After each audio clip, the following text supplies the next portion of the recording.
भूकंप के बाद कई वहां पर सावधानी बरतने के लिए कहा गया है और कई मौत का आंकड़ा भी सामने आ रहा है कि लगभग 1000 से ज्यादा लोगों की मौत होने की आशंका जताई जा रही है। यूएसजीएस की तरफ से ये जानकारी सामने आई है। ऐसे में भूकंप के बाद वेनेजुएला में इमरजेंसी की भी घोषणा कर दी गई है। इस वक्त की बड़ी खबर, इमरजेंसी की घोषणा वेनेजुएला में कर दी गई है। अंतरिम राष्ट्रपति ने इमरजेंसी की घोषणा की है। भूकंप के बाद वेनेजुएला में इमरजेंसी की घोषणा की गई है। देखिए काफी भीषण ये भूकंप आया। लगभग 1 मिनट में 2 भूकंप के झटके यहां पर महसूस किए गए और कई समय बाद ऐसा भूकंप वेनेजुएला में महसूस किया गया है जो काफी दूर तक दिखाई दिया। ऐसे में कई इमारतें ढह गई हैं और माना जा रहा है कि 1000 से ज्यादा लोगों की मौत भी इस बीच हुई है। अभी तक इस बात की पुष्टि नहीं की गई है। हालांकि भूकंप के बाद वेनेजुएला में इमरजेंसी की घोषणा भी कर दी गई है। ये तबाही के बाद की ये तस्वीरें आप देख रहे हैं। परिवार वालों को चेतावनी भी दी गई है इस भूकंप के बाद राष्ट्रपति द्वारा और अंतरिम राष्ट्रपति द्वारा अब इमरजेंसी की घोषणा वेनेजुएला में की गई।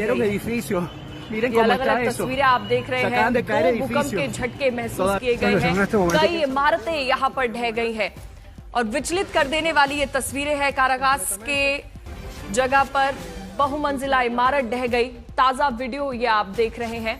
वेनेजुएला में तबाही का किस तरीके से ये धरती पूरी हिल गई और 2 भारी भूकंप के झटके यहां पर महसूस किए गए।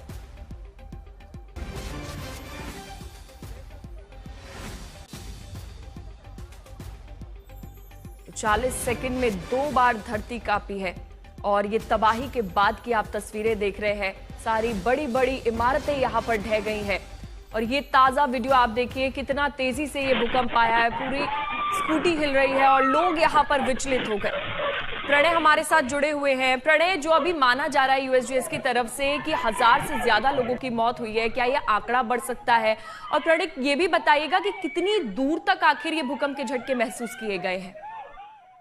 देखिए, भूकंप के झटके जो है वो नजदीकी देशों में भी महसूस किए गए हैं। इसका वेनेजुएला तक नहीं था, बल्कि लैटिन अमेरिका के कई देशों के अंदर ही भूकंप का झटका महसूस किया गया है। खासतौर पर जो 2 सक्सेसिव भूकंप आए हैं और इसमें सबसे बड़ी घातक चीज ये होती है कि पहले भूकंप ने नुकसान किया है और कुछ इमारतें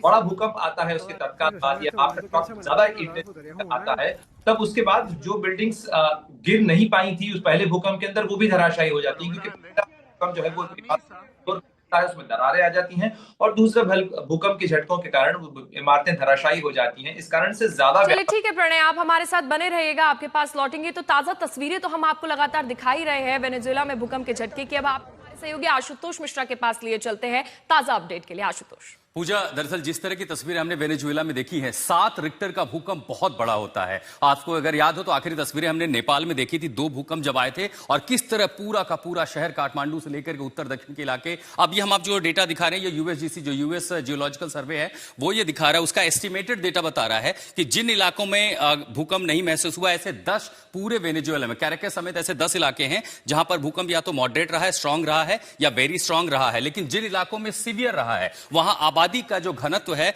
वो 3,40,000 है और उसी के साथ जिन इलाकों में सबसे ज्यादा खतरनाक रहा है वहां 20,000। और ऐसे में उसने अनुपात आबादी को देखते हुए, क्योंकि आप अगर देख रहे हो तस्वीरें में कि कई सारे गगनचुंबी इमारतें हैं वो जमींदोज हो गई हैं, उनका औसत निकालते हुए दरअसल यूएसजीसी डेटा का अनुमान यह है कि अगर इन इलाकों में देखिए अब जिस तरह का नुकसान हुआ है, estimated exposure of any inclusion population with in area 1000 से मल्टीप्लाई किया गया है। 10 इलाकों में औसत अनुमान को यह देखा गया। इसी से माना जा रहा है कि मरने वालों का जो आंकड़ा है यह हजारों में हो सकता है, यूएसजीसी का अनुमान है। और संभवतः इसी वजह से जो राष्ट्रपति हैं उनको इमरजेंसी की घोषणा करनी पड़ी है, ताकि सारी व्यवस्था, हर वो मैकेनिज्म इस बात पर सुनिश्चित कर ले कि डेटा पता चल सके कितने लोगों की मौत हुई है। राहत बचाव कार्य के लिए पूरी दुनिया से मदद मांगी जाएगी, क्योंकि ये तस्वीरें बेहद भयानक हैं।